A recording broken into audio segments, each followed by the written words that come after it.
Do you need a spiritual home or a place you can fellowship every Sunday?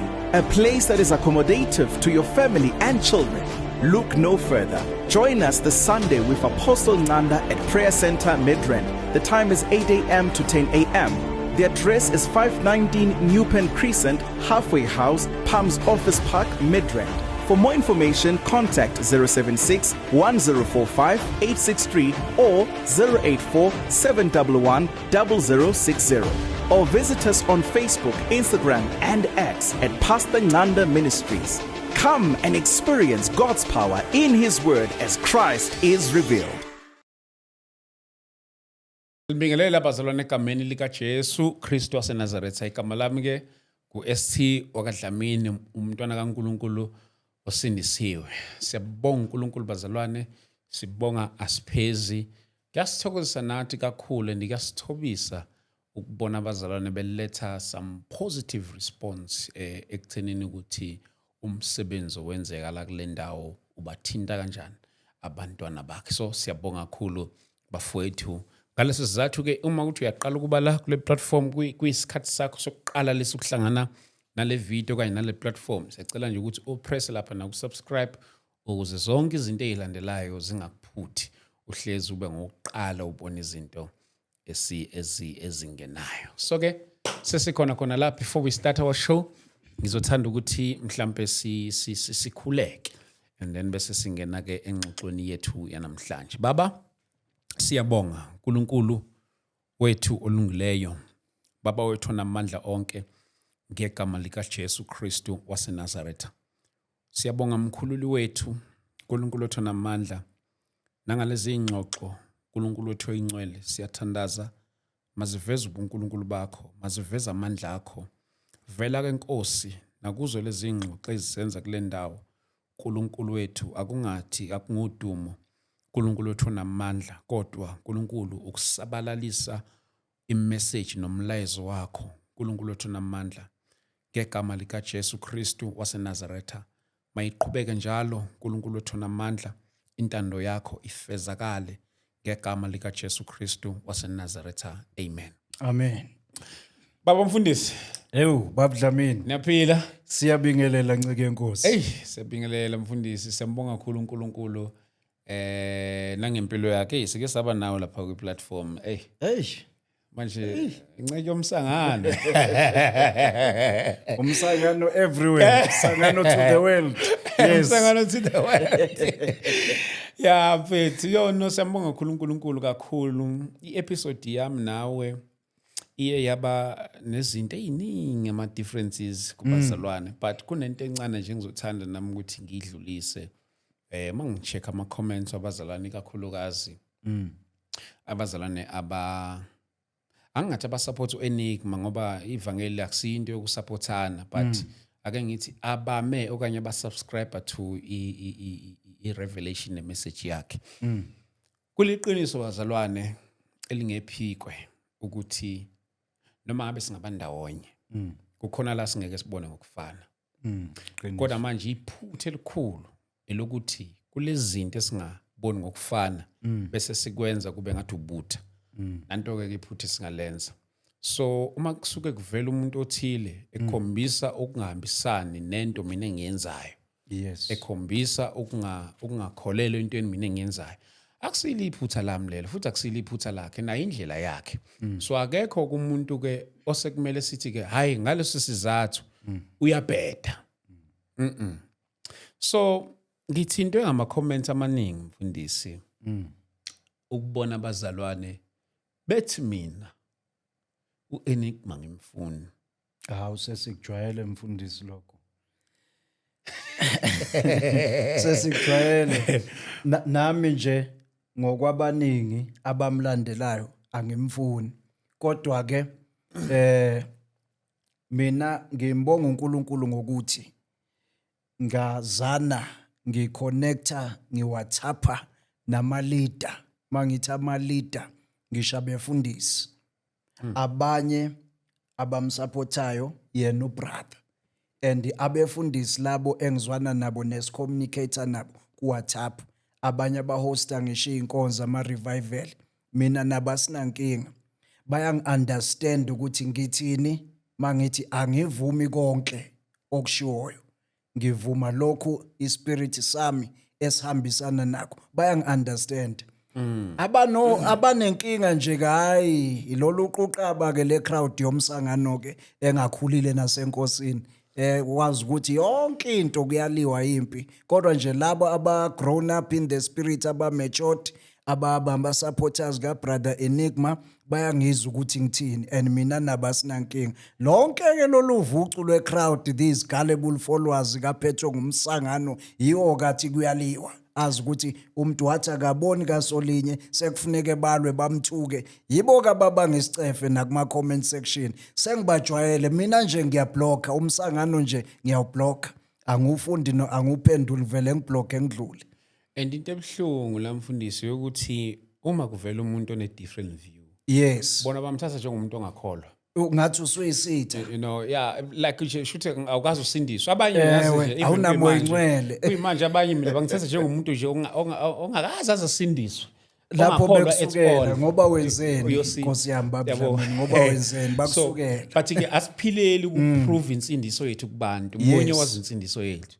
So ngamanye amagama ngizama ukuveza lento ukuthi bazalwane no matter ukuthi mina ngithanda kangakanani but iyeke lento masiyeke lento yoku idolizer lento yokuthandana to an extent ukuthi into usugcina usuyi-idolizer ngempela. Yebo, because phela yabona indlela okwenzeka ngayo ingikhumbuza abantu support uBushiri.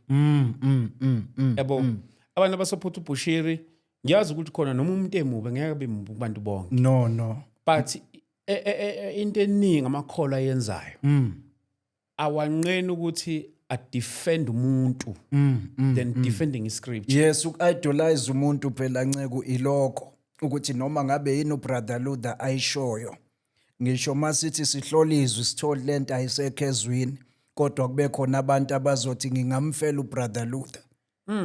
Uku-idolize umuntu Phela masungu idolize lento ngisho ukuthi ngisho ngathi bazalwane uJesu uthe kimi ambani nophuza upetrol inophuza phela akukho futhi scripturally.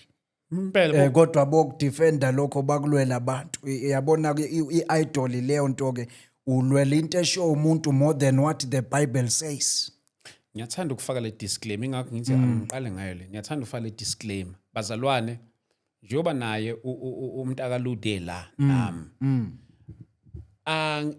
anginankinga nencu no Enigma ngingofakazi Enigma wakafika la saxoxa naye bani wakafika noNtanda naye yena umuntu oqala wakafika naye ezokhuluma ngoEnigma veze iside lakhe ukuthi akavumelani naye la nala baqala bazalwane uNtanda akasakhola nami ngaba umuntu ongasakhola just because kufika uNtanda la kwafika nomunye umfundisi ngisazi no I don't know ababaningi nje abafundisi abakhombisa ungahambisani nento Enigma ishoyo but ngiyakhumbula ukuthi ukhona umunye umfundisi engamhosta ovumelana noEnigma kodwa useThekwini.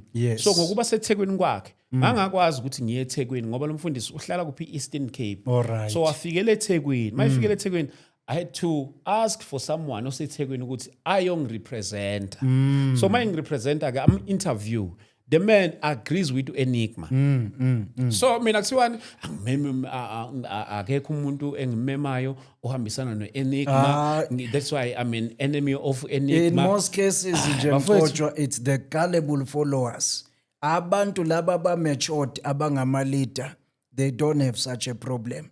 Bayazi ama leader ukuthi sonke singama leader nje angeke sivumelane kukho konke. Kukhona la singeza ukubona ngasolinye singeza ukuzwa ngendlela efanayo singeza ukinterpreta futhi ngendlela efanayo. I understand but these crowds ke the gullible followers utholthi neBhayibheli alaziwa umuntu usindiswa izolo umsangano nje yibo ke laba balwayo babalabel abantu awukholwa sewile wara vele those are the babies spiritually.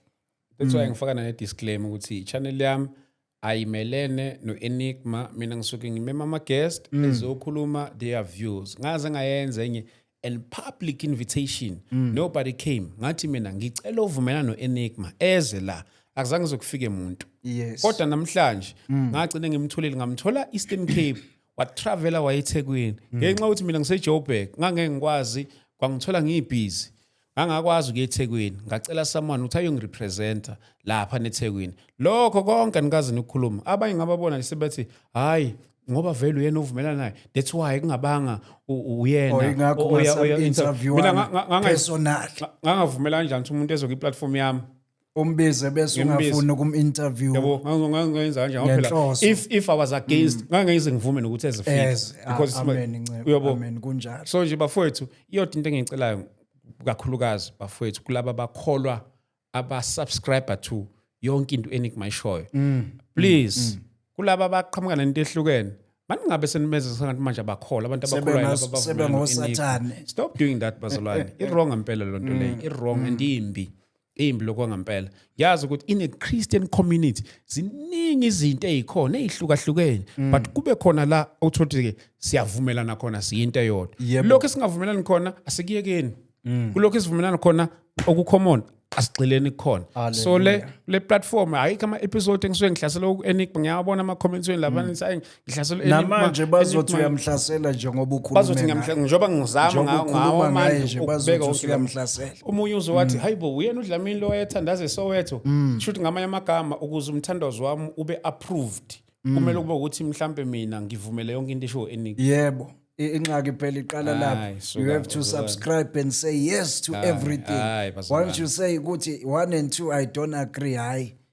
there goes the problem mina yodwa into engicela nje kubazalwane please ngiyacela ukuthi bazalwane simkhulekeleni uEnigma kuphela nayo kanye into engicelayo please let us pray for the men let us pray for the men because the way izin idolize ngakhona so dangerous even empilweni yakhe so asingayenzi le nto le bazalwane asingam idolize umuntu noma bethu uNkulunkulu umsebenzisa kanjani asingayenzi le nto yoku-idolize umuntu iyabheda imbi naye futhi imqhatha noNkulunkulu siyekeni bazalwane bengithi nje angibeke leyo clarity kuhle nceku wenkosi iqhamuke nawe baba uDlamini bangaze bethi ubebuyile futhi kwi-podcast ayokhuluma ngoEnigma cha ubaba uDlamini ofakele indaba amen mina bazobathi hayi ngiyajabula mangisuke yazi kwesinye isikhathi mina ngisuke ngihleka indlela hayi ukuthi ngoba la ngisuke ngihleka ngoba uzwakalisa uba against into ayishoyo kwesinye isikhathi ngisuke ngihlekiswa ukuthi indlela umuntu asho ngayo njengontando isikhathi nezinto avela ezikhuluma hayi ngoba la ngisuke ngihleka ukuthi against uEnigma kodwa ngisuke ngihleka indlela asuka libeka ngayo ipoint lakhe haleluya so nje mfundisi hayi cha bengithi akungiveze kulento kulo first few minutes ukuthi cha ayikho episode esukihlasela uEnigma but yonke into engicelayo ngicela ukuthi simkhulekeleni uEnigma and stop idolizing the man please uyedwa umuntu simkhonzayo phela uyedwa and uyedwa kuyena owazi insindiso yethu sonke ngoba insindiso yethu ayikumuntu iyakuye so please bafowethu ngathi niqedile unganiboni ke lapha kuma comment futhi senenza lento yena uzobabona please trust me uzobabona ngisakubingelela ukuthi manje bengishisela umfundisi wami bengithi ngiqale ngalo udlulise le ngikubingelela yes akuphatha kabi lama comment akuphatha kabi on serious note abazalana sesajwayele it's just the spiritual babies will follow us no ukuthi mina ngisuke sengihlangana nabi mina ngihlangana nabi mina angisabanike ngisho attention labo negativity so nje hayi ke by the way ngiyamthanda nonke bazalwane kunalabo abangangithandi nabo anginandaba nani ngithanda nina abangithandayo but nani ngangithandi kulungile ngiyanithanda amen amen mfundisi wami the right god siyaphila mfundisi uJesu seyinkosi siyaphila mfundisi wami amen uphumela obala wathi usahambisana na yonke into Enigma ayishoyo ngiphumela obala mfundisi ngenza ama video and onke ama video engwenzayo ngiyagcizelela ukuthi not konke akushoyo engivumelana nakho bangibonile ngenza ama video kukhona lapha ngivumelana naye khona ngase ngiyabuya ngathi hayi no I've realized ukuthi it's not everything esho brother ebuya kuKristu so ngiphumela obala mfundisi ingakho nje sengiyisitha kwabani ngiyazi ukuthi even nangaso lesisikhathi mhlawumbe usavumelana naye bakhona bekade uyisitha kubona yebo bakhona futhi bakhona kuye bakhona futhi engcine ngathi sengixabana nabo along the process lesikhathi ngisavumelana naye bakhona futhi esigcine ngathi sengidale sengikhanda izitha within the body of Christ sekune division. Lakini bangani kahle kahle. Nalabo. Uyazi, to mention one of the pastors nje, pastor ngimhlonipha kabi, bathi uPastor Lungi M. Oh. Ubizwa nguApostle Lungi Yes. M. UseDurban. Champlain phela lo. Une ministry lapha. Hey inkosi yami. Uyabona mawusukubambile umsangano babu ST ukubambe kahle ngoba phela nama ngivume nje wawusungibambile umsangano kaBrother Enigma. Wawusungibambe kakhulu. And bakusupporta labazalwane mawenza umsangano bathi yeah right on brother wenza khona yebo bakuhlohla uyohlohleka ke nawe ngasuka nje ngelinye ilanga sikhuluma ngani ngespirit of Jezebel. Okay. All right, ayithi ke sithathela lapha kuPaul ukuthi uthi uPaul owesifazane makangashumayezi ini amadoda Yeah. kuze kuye deep ukuthi hayi ke owesifazane akakwazi ukuthi mhlawumbe angenze njani angaqala iministry sake sakudebate bathi abanye wayekhona uDeborah ngaveza hayi uDeborah wayehola a nation hayi ibandla Yes. wayehola kodwa isizwe wayengabaholi as a church wayebahola as a nation. Yeah. Bakhona futhi bayavela uAquila eBhayibhelini. Is it Aquila and who? uAquila lo wayesebenzisana no apostle Paul. They were colleagues in the ministry, in the work of the Lord. So kwaku abantu besifazane laba abanye ababesebenzisana no Paul in the ministry. Although kwehlukile ngoba labo babe submitter under ubani uPaul. So Paul was still a leader in that order ukuthi uNkulunkulu wenza ukuthi indoda ayibe head ibe leader. But that doesn't necessarily mean ukuthi umuntu wesifazane cannot be used by God. Bagcotshiwe basetshenziswa futhi uNkulunkulu in a mighty way. Baya prophesy, abanye they preach, they do soul winning, they do ama outreach uyabo. So ke ma use groupini yabantu ke abathi umuntu wesifazane nje akakwazi ukushumayeza amadoda. Lento ke ibisi categorize ukuthi abanye abantu besifazana abashumayelayo igcine yakha istigma sokuthi ngathi bane Jezebel spirit. Bashumayeza kanjani amadoda? Angiphathi khona my founder kuthiwa uyena oyifounder ebandla. Administration. Jezebel spirit. Ushumayeza kanjani amadoda? No, I've realized bazalwane. uNkulunkulu can use anyone. He can use anyone he wants to use. God is not limited. Is not limited by gender. Yeah. Ukuthi you are male or you are female. God can use anyone. So ngenza umsangano ke lapho ke usangibambile lo yamsangano ngangifana ne striker ke nami striker sakhona ngenza ivideo lapha ngathola ngithatha izithombe zika Pastor Lungi ngayifaka kuleyo video ngifundisa njalo about what the Jezebel spirit ukuthi sifuna ukubusa phezu kwendoda. Angithi silanda lapha kwiNkosi uKing Ahab owayeshade siqala lapha ukuthi le spirit senza umuntu wesifazane afuna ukubusa phezu kwendoda. So uPastor Lungi uhola kanjani awucabange nje ngiyamsanganela asikaze hlangane angazi asikaze nje hlangane nemandate yakhe uyazi ukuthi nemandate yakhe angazi ngempela ukuthi kutheni wathini uNkulunkulu kuye azaze yoqala leya ministry. But nakhona ngiposta izithombe zakhe nje ngihlangane nevideo sibuyela kulento trimming ke manje kulomsangano wokutrim ngihlangane nevideo athi uPastor Lungi trimmer uthi uJesu trimmer. Angithi lapho uBrother Enigma wayesanda ukhipha isambulo ukuthi uJesu Kristu uthe singatrim. So ke ngizama ukudefenda leyo nto ke kaBrother Enigma ukuthi hayi uPastor Lungi usho kanjani ukuthi asitrim kusho uJesu ukuthi asitrim. Hayi, it can't be true ngoba phela nangu uBrother Enigma uthe uJesu uthe akungatrinywa and lokho lento okungatrim siyayithola kephi lapha kuLeviticus. uLeviticus njalo okuyi Old Covenant. Uyabona umsangano sesibuyela siyophila ngemithetho yabaLevi manje. Ngidefend umsangano ke nami lapho.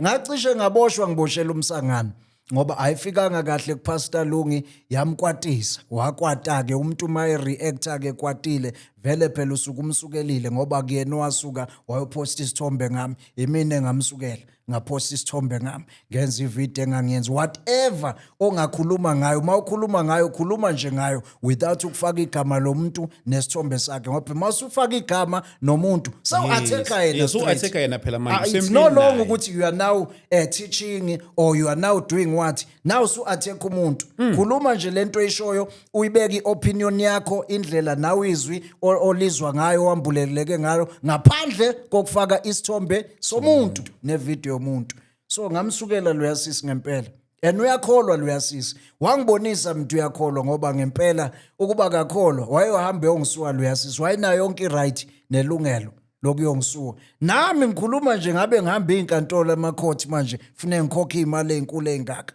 and laba ababesupport abasekho manje uyazi mase ngenza ivideo sesibuyisene no pastor uApostle Lungi sesibuyisana ke sesenza uxolo ubulungiswa sengenza ivideo sengixolisa bajika futhi bona labazalwane bangiblame futhi awuyigwala fana no brother Enigma akahlehli brother Enigma akayemuva wena iligwala uxoliseleni wayixolisa hey usho umuntu usutha amadumbe uhlezi kwakhe urelaxile uphuza itiye ubuka iTV mina ngifune ngishiye ifamily yami ngihambe ngiyoboshwa ngiboshela umsangano angeke afike ejele ngeke zeze lo muntu ngishe ejele ngizokweseka nceko uboshelwe iqiniso ngeke zeze ngacishe ngayejela impela ngomsangano uNkulunkulu emuhle kunopastor la umpostoli omunye umthobisi Makhathini nayo seDurban luckily umthobisi Makhathini owasesikhawini sikhulele khona esikhaweni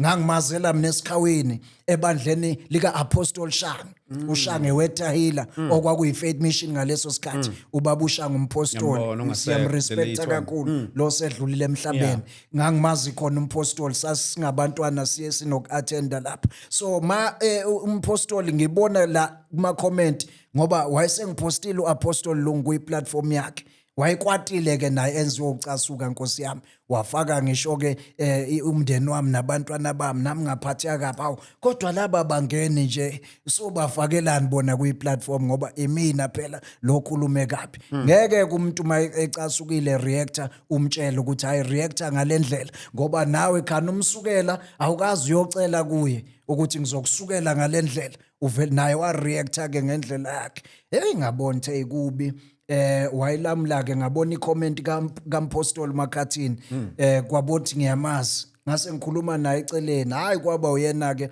owahlanganisa wathi hayi uApostle Lungi ngiyasebenzisana naye ngizozama ukuthi ngikhulume naye wena ubhedile exolisa ngabuya ke ngenza ivideo ke ngaxolisa so ngangixolisa ngempela ngoba ngangibhedile awukwazi ukuthatha isithombe somuntu uthathe ivideo yomuntu uyofaka kwi-platform yakho bese uyakhuluma futhi ukhuluma ngaye uthi unespirit sika Jezebel ungenwe ispirit sokufuna ukubusa amadoda wrong ngangirong nje kakhulu wenceko hayi kancane not unless ukhuluma kahle not unless umposter ukukhuluma kahle ku right angithi South Africa it's called defamation of character lapho ke nceko nasezwini lento ikhona nasezwini likhona okay ngoba phela mawubanje umsangano ezinye izinto zithi nje noma uzazi kodwa nje umsangano mawusakuvalile uzibona u right thingenza into right nalabazalwana ababanje umsangano suke bekusupport ayithi yona into enziwayo isikhathi esiningi wabo brother Enigma ushouta amagama amakhulu ama-artist asiwahloniphayo Rebecca washoute ashouta Ayanda Ntanzi ashouta president ushouta onke umuntu lapha yena uthi wenza into right izambulu ubonisa uJesu ungazakayi ngani kulabo abantu ayobatshela personally mayibonisa uJesu wayazosho ngoba ukuhlambalaza so ngangayiboni nami ukuthi ngiyahlambalaza ngangithi ngenza into right ngoba phela yenziwa ubrother noquqaba lolwama supporters liyayivumela lento lithi right ayisibuke izwi nje lithini okay ukuze ubone lento ukuhlambalaza ngangirong ngempela ngangirong ngokuba umntwana kaNkuluNkulu osindisiwe ngokwenza njalo ngangirong futhi nangokwasemhlabeni ngangirong nje spiritually and physically ngayo yonke indlela yabona ngimsukela uApostle Lungu engangenzanga lutho yes Ephesians chapter 4 verse 31 yes get rid of all bitterness rage anger outcry and slander ngiyalapha yeah what is to slander someone's name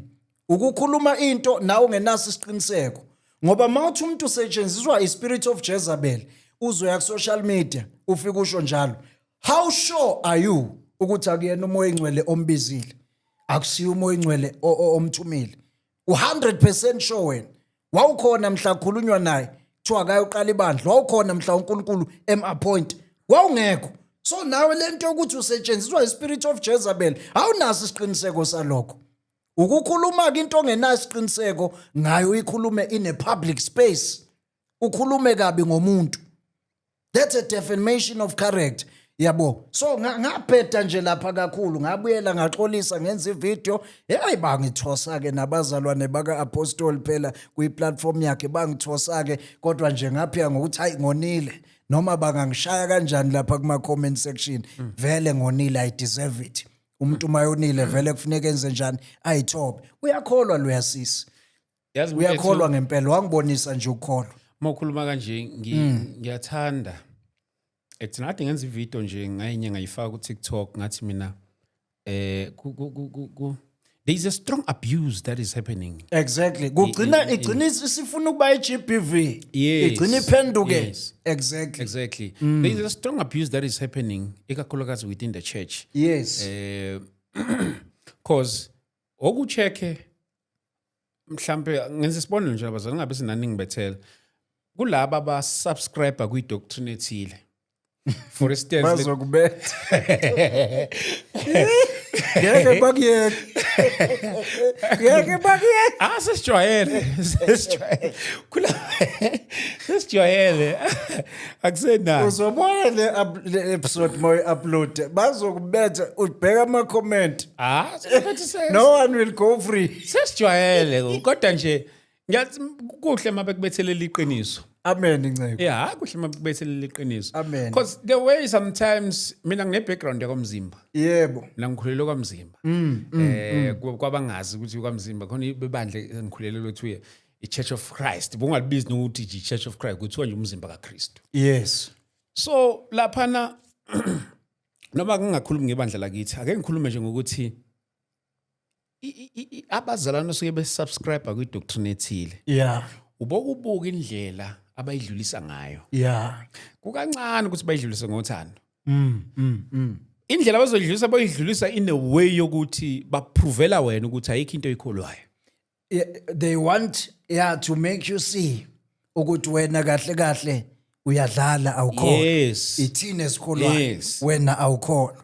Ileyo nto leyo. Imagine exactly njengoba thina sithwala sifaka amaduku ithina esikholwayo wena awukholwa. Njengoba thina singayidli nje ingulube ithina esikholwayo sinomoya ingcwele wena awukholwa ngoba uyayidla. Njengoba thina nje singa make up ithina esikholwayo wena obu make up nje awukholwa. Une spirit of febe, une spirit sika Jezebel, une spirit of febe. Yonke imsangano nceko. Angithi manje mawusuhlangene negroup yabantu wayithola usesixukwini esinjalo. Umsangano phela uyathelelana. Uyangenana umsangano nawe ugcina ukuthelela, ugcina ususangana njengabo. So ngasangana nje lapha kakhulu. Ngaphuma nje speed futhi yabona nje uNkulunkulu wangisiza. Wangenzela umusa ngoba ngabona hey lo msangano busungisa kude. I-social media inhle, i-social media imbi. Funa siyisebenzise kahle. Bonke nje futhi laba ba-attack u-Apostle Lungi, ngiyanikhuza yekani. Yekani. Aniyazi calling yakhe, anazi uNkulunkulu wathini kuye mhla enibiza, anazi lutho nje. Ngoba uNkulunkulu mayezobiza umuntu ezomsebenzisa akeze ukuza eyohlebela wena babudlamini. Kudlalela ke babudlamini. Njengamanje ngicabanga ukusebenzisa loya. Ngizomsebenzisa kanje. Akeze ukuza uNkulunkulu ezohlebela wena. Uyoqonda ngqo avuse lo mzalwane amsebenzise. Na ukuthi idoctrine yakho ayifani neyakhe.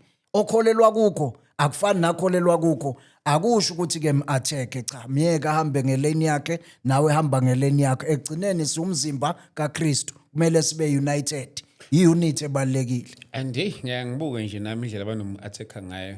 Uya-attackwa namanje usa-attackwa njengoba sikhuluma uya-attackwa. Nami bazongi-attacka njengoba sengimkhulumela nje. Bazobuya bazongi-attacka. Anginandaba-ke. Ngiphumile emsanganweni. Abasangane bodwa. Kwesinye isikhathi yazi bazona ake sikiyibuze. Ngisho bethiwa ke it's fine lokho akwenzayo akukho right. Mhlawumbe ke Okwakhe sisho njalo. Sikonke lokho akwenzayo akukho right. But indlela esenza ngayo bazalwane iyabuveza ubuKristu. ayivezi phela masu ya social media ngibuke nabanye. ayivezi. Hey, abanqeki kuthiwa ngisho inhlamba. Bayithuka Uyibuza ukuthi hawu lo muntu yini la ithukela inhlamba? Lo muntu ngabe uthukela igospel inhlamba, uvukela igospel ngenhlamba. ake singeneke asike singene nalapho nceke usayikhotha nje ngiyajabula ukuthi uyayikhotha leyo nto. Abangilandelayo nje nama followers ami bazi kahle. Akekho these days kwi social media umuntu oshawuda ubufebe njengami. Oshawuda izifebe njengami. Ngizikhwaza izifebe amavideo amaningi nje ngizikhwaza but ke ngifuna ukuthini ngifuna ukuthi if izwi lethi izifebe nabathakathi nababulali likubale nokunye lithi kungaphandle kombuso kaNkuluNkulu asizukushintsha ke mase siyoshumayela bese siyaliyeka igama elithi izifebe ngoba phela siyalithola ngithi naseBhayibhelini nathi kuzomela sikhwaze sisho ukuthi izifebe zingaphandle kombuso wani kaNkuluNkulu. Omunye wathi yini mawusebenzisa igama usebenzisa izifebe cha libhaliwe lilotshiwe yabo njengoba lilotshiwe nje aliyona inhlamba kodwa le inhlamba insult iqhamukapi nceko insult iqhamuka mase ngizothatha isithombe sikasisothize yangithi uyayibona le nto bese ngisifaka bese ushumayela kwivideo yami bese ngibiza leligama umoya obufebe umphethe lo sekuyi-insult ke now it's defamation of character ngoba sengikhuluma ngomuntu othize kodwa mangishumayela nje ngishizwe njengoba linjalo ukuthi ifebe nabathakathi kungaphandle kombuso wezulu ayikho into wrong kodwa ku wrong mase ngizolithatha leligama ngilinamathisele kumuntu othize ngingaqedi lapho ngithi sengilinamathiselile ngifaka isithombe sakhe ngifake nevideo yakhe cha sengi-attack yena angisashumayeli ngi-attack sengilwa naye straight ngishayena i-wrong ke leyo nto ncegu okunye nje umbulali umuntu nje obulalayo obulala abantu simbiza ngani umbulali umuntu othakathayo simbiza ngani umthakathi umuntu odlwengulayo simbiza ngani umdlenguli umuntu wenza ubufebe yena kumele simbize ngani isifebe ngesifebe so ayikho into wrong nasezwini kukhona kubhaliwe but once waqala wakhuluma kanjalo wasufaka isithombe somuntu nevideo yomuntu cha sewrong ilento yangenza ngempela ngayoxolisa ngaguqa ngathi hayi mpostoli ngiyaxolisa ngibe wrong kakhulu so bafowethu nani abanye bakhona nje abanye basabhizi basalwisa uapostoli Lungu namanje balwa naye yekani bafowethu ake siyekeni miyekeni i-calling yakhe if kuukuthi akekho right uNkulunkulu uyamahlulela thina sibona behlulela ngoba njengoba nje sithi akekho right ubanotheke thina si right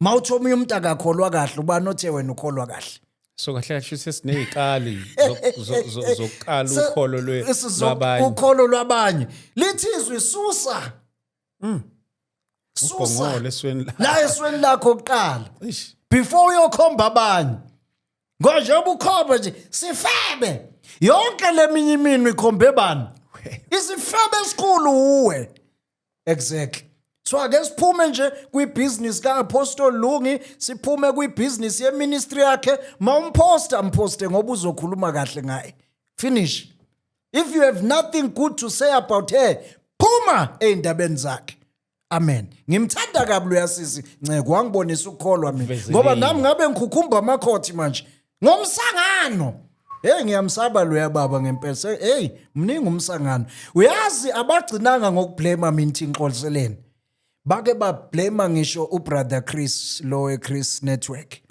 bamblame nami ngabona la ko YouTube platforms ukuthi bebe enkonzweni kaPastor Mukhuba beyoxolisa kune group enyeke ngangingakaphumi kuyo ngangingacomment ngangithula nje ngilalela kuthiwani bamxeka ubrother Chris kuleyo group ugxekwa yiwo njalo ama followers kabrother Enick agxeka ubrother Chris weChris Network ukuthi waye beyoxolisa uJudas uSejudas Iscariot udayise ngobrother Enigma akakholwa usetshenziswa uSathane izinto ezayishiwo ngoChris Network. Usefuna ukusala yedwa ukuthi ubrother Enigma saledwa yena aphumele yazi yalanyulwa ubrother Enigma uthi bazalwane mina nobrother Chris asixabene kwangathi bayathamba kwangathi manje uyabona ukuthi those are spiritual babies basadlubisi nje basadlubisi nje ubuxoko obuningi angithi uyabona those are spiritual babies yazi yalanyulwa ubrother Enigma ukuthi mina noChris asixabene kwangathi bamxolela sebemusho bamusho kuwo lama group ngangayena nami uqala ukuthi bangisho waye kungwasibili ke ngoba kwaqala ngokwampela uChris nje kwakungosibili ukuthi asho ukuthi uxoliseleni nami ngaxekwa wayaxolisa abantu abakhohlwakele bafuna ngiyoboshwa bahlale bona in the comfort of their homes hambe mina ngiyoboshwa akesimene eqinisweni hayi bazalwane akesimene eqinisweni kuningi inceke kuningi hey no mfundisi wami hey ukuthi nje bekumele sidlulise siyathashapha nje there and there and bazosatheka ke and anginandaba mina sengawa hayi anginandaba athekhani bazalwane athekhani manje ngathekhi ithi no athekaba angingeni athekhani it's fine kodwa ke kuhle abantu bakathekhele into owazi nawo unembezo wakho umhlophe umsulwa uright nokunkulu exactly so athekhayo makumjabulisa akumjabulisa uyaphila lo yasisi inceke lo abathu apostle lo kangangokuthi mina ngangifuna ngisho ukuya ebandleni lakhe ngiyoxolisa nje ngixolise kwaba uyena othi ayakanankinga ku right asikho isidingo sokuthi ngize uyabona ukuthi wangibonisa ukholo wangibonisa ukholo luyasisi udlulo sisabaningi abagqoka amaduku nabafaka idwabe ezinde abanga makeup abathi bayakholwa abakhohlwakele kabo kokugcina uyabadlula luyasisi ngiyazi ke bazongishaya bangishayele lokho bangithuke la ku social media anginandaba udlula abaningi abathwala amaduku nabakhukhumba ngezidwaba uyabadlula ngakubona mina ukukholwa kuye so abamiyeke nje abahlukane naye abantu please hands off ku apostle Lungu apostle lapho hands off madoda sabingelela umama nje uLungu ufike eThekwini. She was the first woman or first person to welcome you or embrace my calling. She was the first person engam-invite her kwinkonzo engangizenza kudala years back 2020 ban 2018 or 2019. Yes. Yeah. She was the first. What I khuleka ngiyes. She was the first person wanginikeza iplatform esesomsakazi weMbokodo FM. Ngafika kwiMbokodo FM. So esuka kude naloya mama. Uyaphila Nkosi yami uyaphila. Ubona abantu bekuthuka bathi awumbiza kanjani umuntu onje. Yebo. Kwesinye isikhathi not knowing i-relationship osukunayo nomuntu. Thina abanye abantu asinayo i-relationship ekhandwe yiministry. Sine relationship ekhandeke nje outside the ministry. Yes. You see, ebese kuba ukuthi ngenxa ukuthi siyakholwa sonke sibe nalo jeni le. Nazo you see. So sinomlando omuhle kabi naye. Ezinye ngiba nezinkonzo athi ayikhuleka oza ke kwifini yami. Ngimthanda wangibonisa ukholwa mina ngakubona kuApostle Lungu. Abaningi kwakungabahlula babengeke bakwenza. Ngoba phela ukusukela umuntu ku social media uthi uyashumayela bese ufaka igama lakhe nesithombe sakhe hey imbi kabi leyo nto ilento eyenziwa ke leli qembu lele lizosithuka nje ngoba phela umholi leader yabo yileyo nto enzayo ingena lapha ikhulume ngamagama abantu nje ibasha bakholwa baphuma izinto banje yazi ngake ngathula ngayicabanga lento ngathi yazi ukube bengiyilo brother bengizozehlisa nje ngiyocela uxolo sengisho kulo pastor abathi upastor Mkhuba bengizozehlisa nje mina ukube benginguye ngamabomu ngihambe ngiyocela uxolo kodwa ngabona hayi ngoba phela Nkosi yami sisangana ngendlela engafani mhlawumbe umsangano wakho kwenye level ukuthi ngeke akubone lokho ukuthi kungalenza ushintsho kunokuthi ugcine uyabona manje usuphila ngoba kugcina manje sekudabukisa sekuyabuya futhi sekuziwa kubo labazalwane donations siyoboshela uKristu cha niyoboshela umsangano aniboshela uKristu niboshela ukuhlanya nje nokusanganele ebantwini kuphela ayihlangene noKristu ayithi uyabona mina bangibulelela ukuhleka manje kusuke ngabuye kanjani ukuhleka idobesi zeka kanjani ukuhleka phela iqiniso phela Ncebo kwakungeke phela bona mhlambe bona ngaleso sikhathi ngoba phela babe sangithanda ngangiselike istriker sabo ukuthi hey idefender lokuqina lika brother Enigma mhlambe babe hey uboshela ivangeli no Paul baboshwa benyenza akukho ivangeli lapho uboshela umsangano nje kwaphela ayihlangene lento nevangeli umsangano nje kuphela kufanele siyicacise siyibeke umsangano nje ngoba nezwi liyasikhuza singayenzi lento ngisho nezwi liyasichitha so kuhle liyashumayeleka ivangeli bazalwane ngaphandle kokumention igama lomuntu kabi ewe liyashumayeleka ivangeli ngaphandle kokuthi nje uhlambalaze amen so asishumele that love lead so nje Ncebo siselapho ngizishawuthi impela ifebe ukuze siphenduke and ngizithanda kabi izifebe khona nje umuntu uthi umfundisi weifebe yebo ngiyazithanda ifebe namanje ngisasho yeah wonke umuntu ozazi ukuthi uyisifebe uyafeba ufeba kubona nombani akakufihla ubufebe bakhe wamkelekile azokhonza nathi la ngikhonzisa khona ifebe umnyango uvulekile ngisho ifebe mina ezifebayo ezingafihli hayi labo ngcwele ifebe ezigqoka idwaba ezinde zibopha amaduku zifebe ngaphansi kwedwaba izifebe kodwa ziyaqasha zisaba abantu azimesaba uNkulunkulu mina I prefer ifebe ezaziwayo isifebe lesi siyaziwa nasifihla ukuthi siyafeba ngoba ikhona ichance ukuthi singaphenduka lesi sifebe esicashe ngedwaba ngeingubo ezinde namaduku esimi ngokuthi asigqoka ijewelry asimake-up kodwa siyafeba sifeba ngaphakathi endlini kaNkulunkulu ayithi ubufarisi lokho yibo ubuhypocrite yibo futhi simbazalwane futhi uthi ma ifebe bathawu le inhlamba akonhlamba umuntu usuke eshiswa ubufebe abenzayo yena ingakho leligama limthunuka elethi ubufebe uthunukwa into ayenzayo ave babe holy ngaleli gama ke kube ngathi ba holy ngoba bona balisebenzisa igama elithi ubufebe kodwa ubufebe bayakwenza phansi kwedwaba benza ubufebe singcono isifebe esaziwayo kunesifebe esendlini kaNkulunkulu imishado eminingi ayikho ifile nje namhlanje bashada ifebe abantu bethi ziyakholwa isindisiwe kanti ifebe wathatha isifebe wasilobola wasifaka iringi isifebe kwathi mase kushadiwe kwavuka ubufebe kwama ngenyawo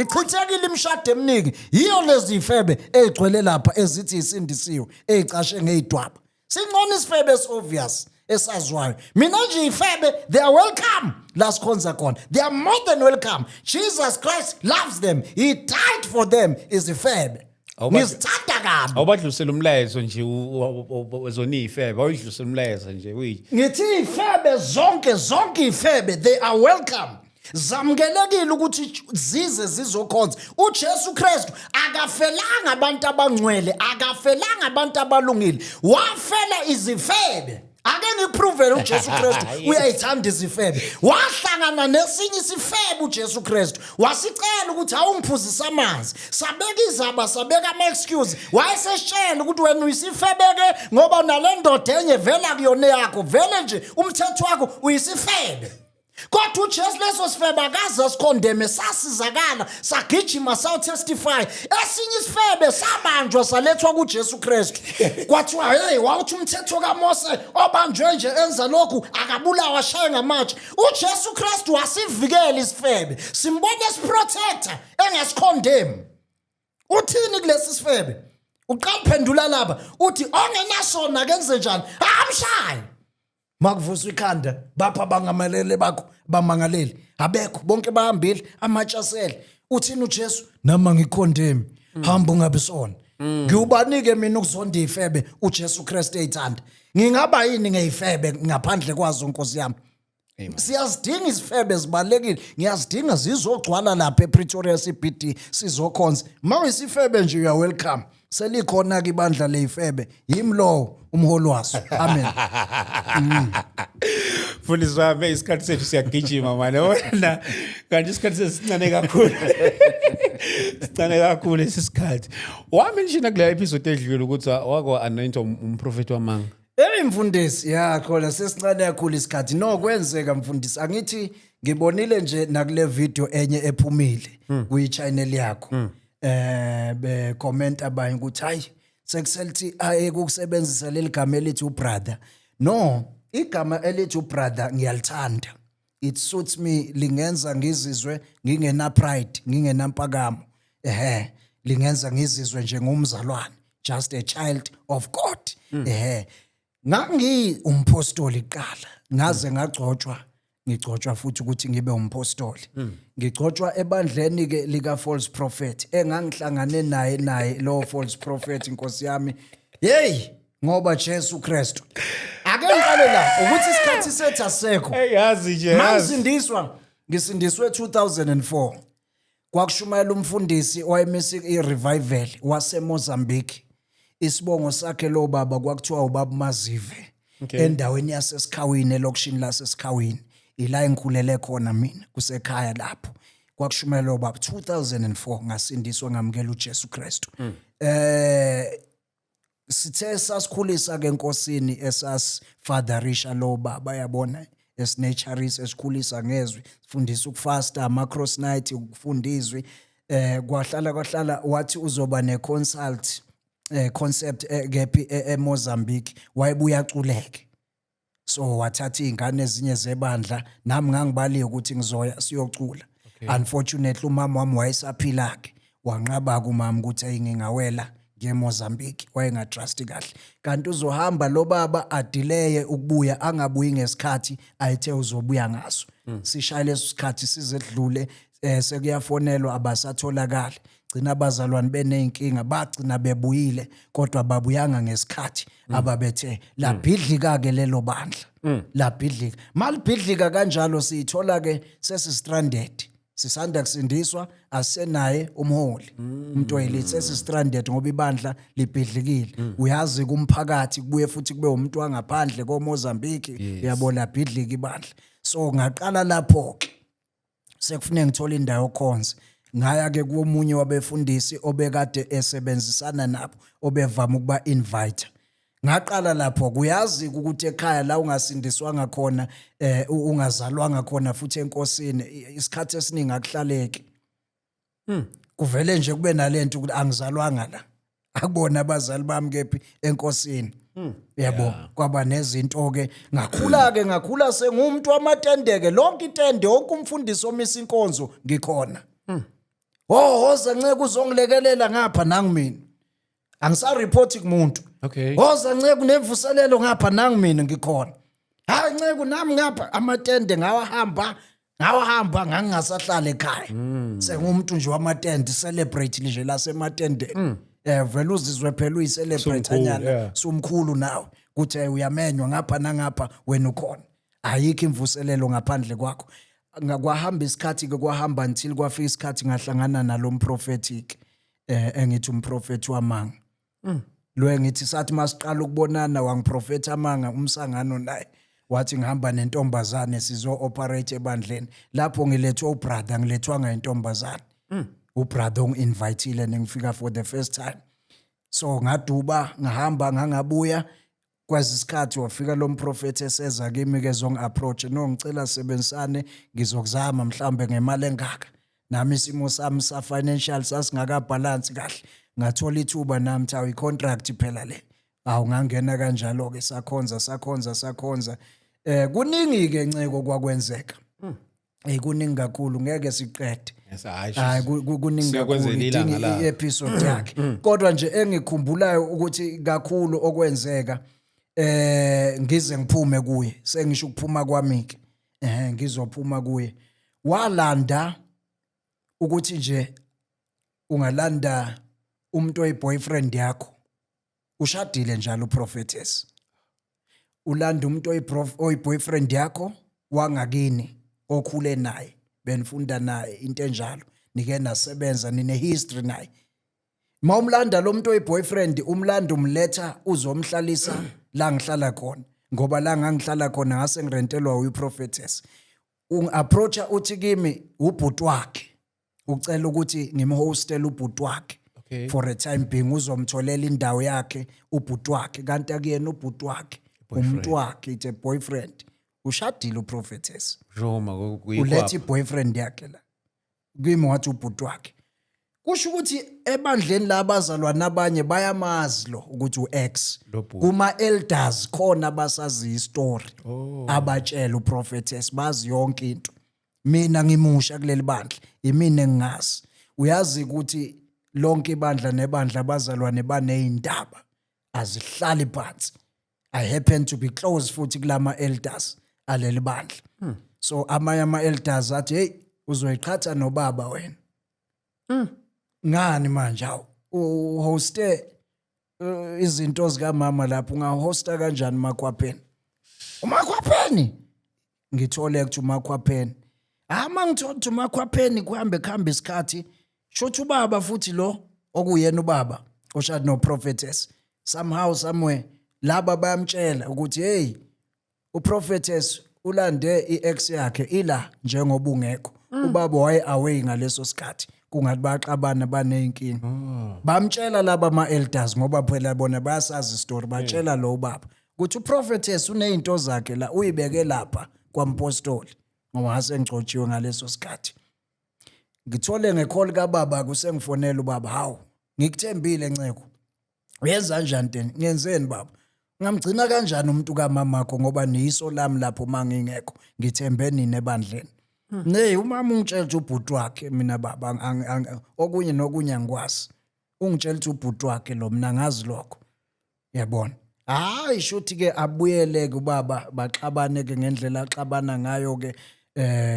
vele vele bengasazwana uyazi into embi ke azoyenza mase bexabene behlukene ufaka igama lami uthi kubazalwane laba bakhe imina oqhathe yena nomkhwenyana wakhe should bahlukene nje imina hayibo ungibheca ngobende engabidlanga nceko ngoba ulethe iboyfriend yakhe kunabantu abangama elders abayaziyo indaba ingafihliwe basuka labantu abangama elders bayotshela umyeni wakhe umyeni wakhe vele usiyasazi istory ungifonela nje mina usezoconfirm ukhona yini ngempela umuntu osorent so obekiwe la ngihlala khona ngiyavuma mina ngoba phela ngithiphiswanga ukhona umuntu osorent so kodwa uProphetess uthena kimi ubhuti wakhe akasho ngithi uX mase bexabana ngale sengiphuma ke sengimshiya kuleli bandla lakhe ngoba sexatshenwe vele usala ke ubeka mina kabi kulabazalwane yimi engibaxabanisile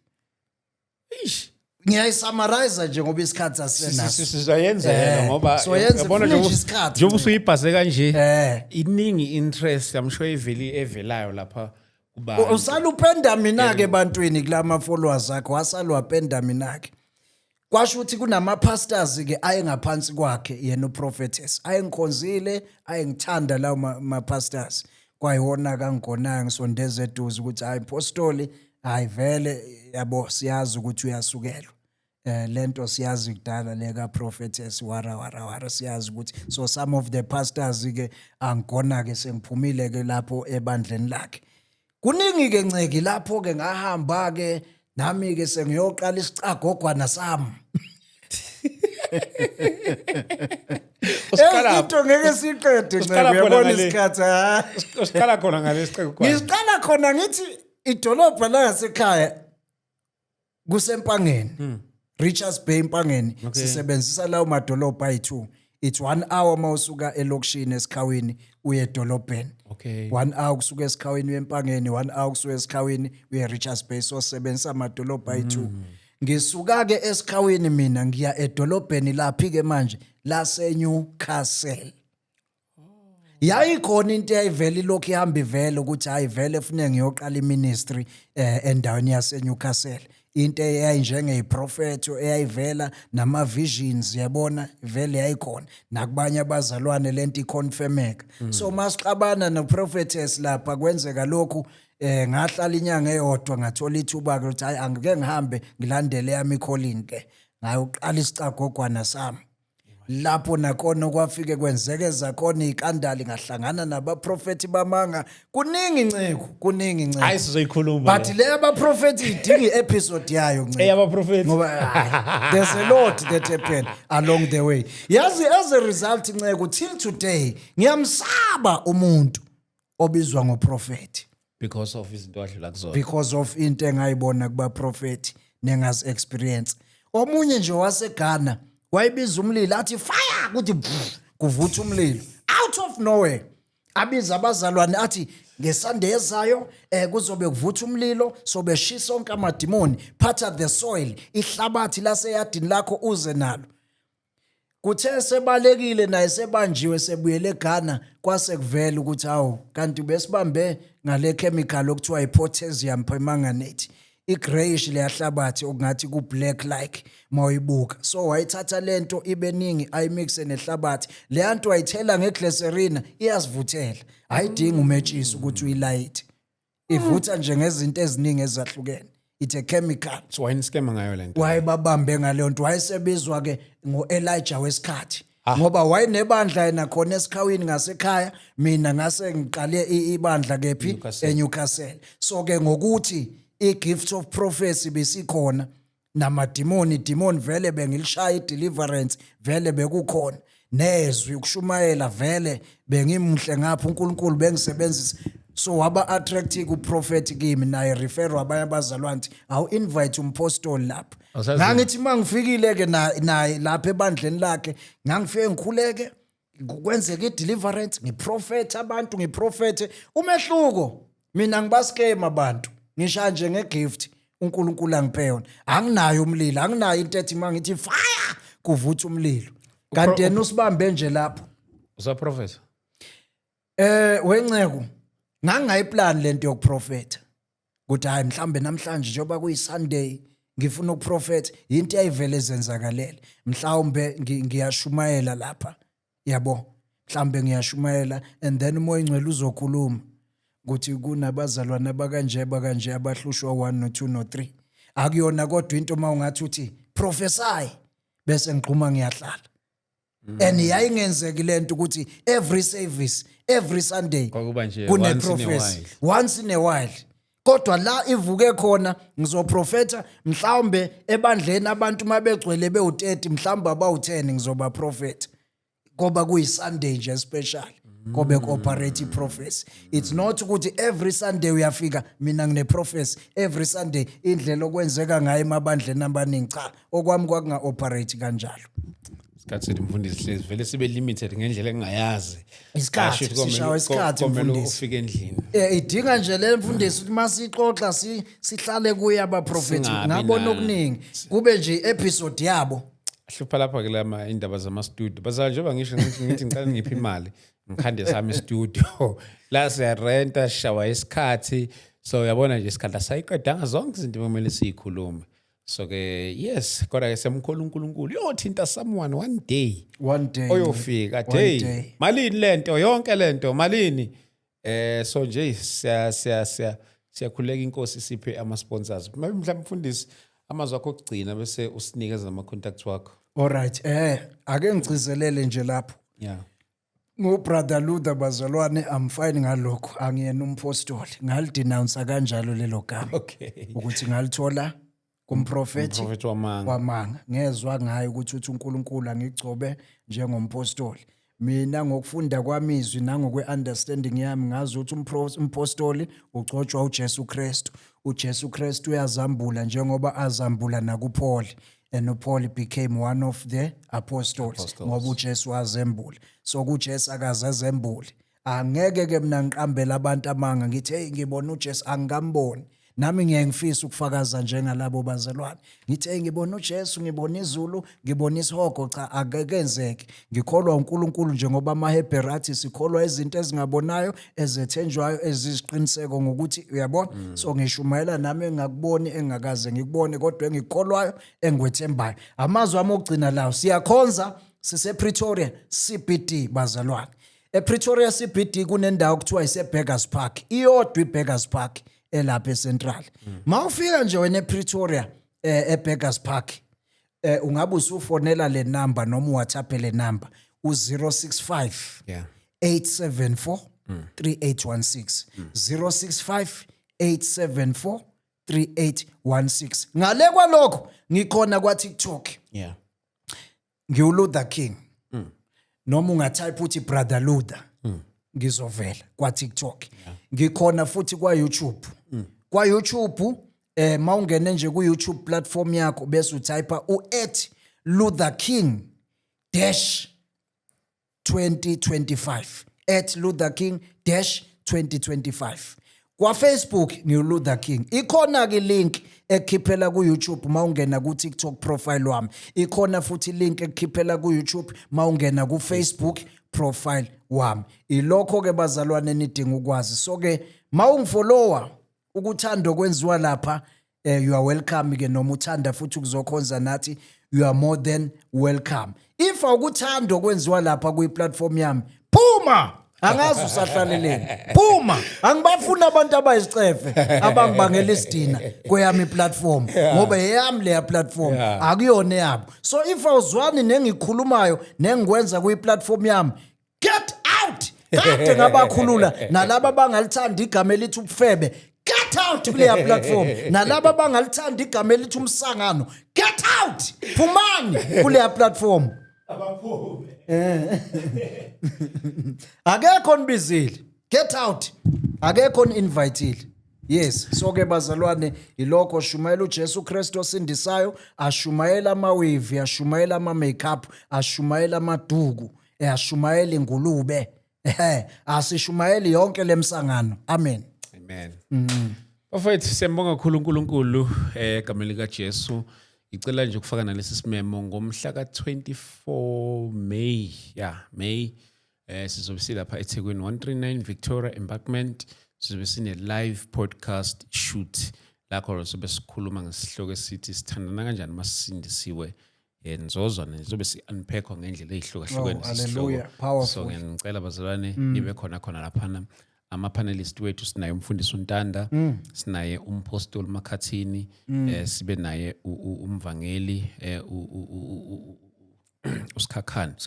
Amen. Bese siba naye uRev uGugula mandate unxumalo.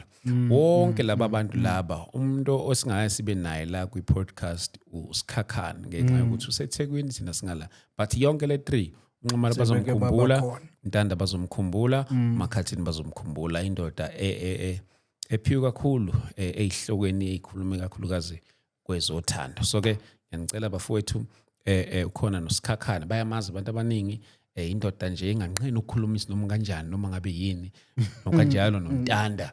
So nje sizobe kuchithe kubuchopho lapha kuyobe kuchithe kubuchopho lapha kuyokhulunywa amadoda nobuchopho wonke lawa azobehlangene la ngalolu suku. Ebese ngomhla ka24 October sizobe sinenkonzo lapha eGoli asikayiconfirm indawo inkonzo yethu yokuvala unyaka. Bafowethu one of our guests uzobe khona ubaba uBishop uPR Chiliza all the way from KZN indoda ehamba noNkulunkulu ngendlela emangalisayo.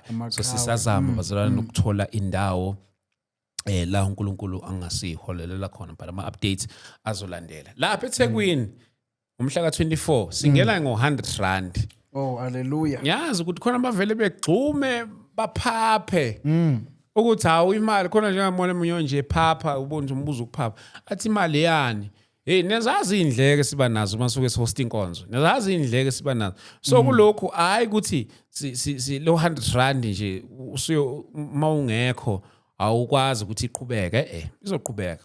So yokuthi nje sikwazi ukuthi sinama guest asuke kude nje onxumalo usuke eMpumalanga uNtanda usuke eGoli. So senzela nje ukuthi just ukuthi ngihlangabezeke nami ngikwazi ukuthi ba transport and then mase befika lapha angeke ulondoloza abantu usuku lonke maqedo ngabanika into yokudla. So 100 rand lo just nothing nje. So nje ingakho ngithi ngiyacela kulabo enhliziyo zabo ivumayo ngiyacela ukuthi bakwazi ukuthi bangilekele mhlawumbe noma ngaba uzike mhlawumbe singakuthozela nakho lokho futhi ukuthi awunawo 100 rand akusho sesidobe sinama bouncer lapha ezomama eminyaka azobe phusha abantu ukuthi hayi wena una 100 rand akwazi ukungena senza nje ubuzalwane mawuthi awunawo it's fine you can come uzo-interacta nawo ama-panelist wethu mawunawo futhi siyokuthokozela lokho ekutheleni sikwazi ukuthi umsebenzi ukhaveke. So nje bafowethu imoweni enkosini kanjalo nomsebenzi ozayo ngo-October ngithembe nina nani kakhulu bazalwane ziningi indleko emele zikhaveke kakhulu. So njengoba sinibona nani we are taking the podcast to the world. Siyiletha kubantu, So nje siyacela nje bafowethu bengithi angidlulise nalokho. Ngiyacela ukuthi siyibambe la for namhlanje sibonane kwi-podcast kwi-episode yethu elandelayo. Igama lami ngu-ST Okadlamini. If you want to come to the show or you want to sponsor us, whatever help onayo, noma une-story noma yini, 0788 417 844 or 071 7720 166. So nje hizo lezi number lezi okwazi ukuthi ungithole kuzona noma abe yini noma abe siphi izathu ofuna ukuxhumana ngaso nami. So ke siyabonga kakhulu bafowethu. Sikhuluma kakhulu. Asibonane kwi-episode elandelayo. uNkulunkulu anibusise. Amen. Hallelujah.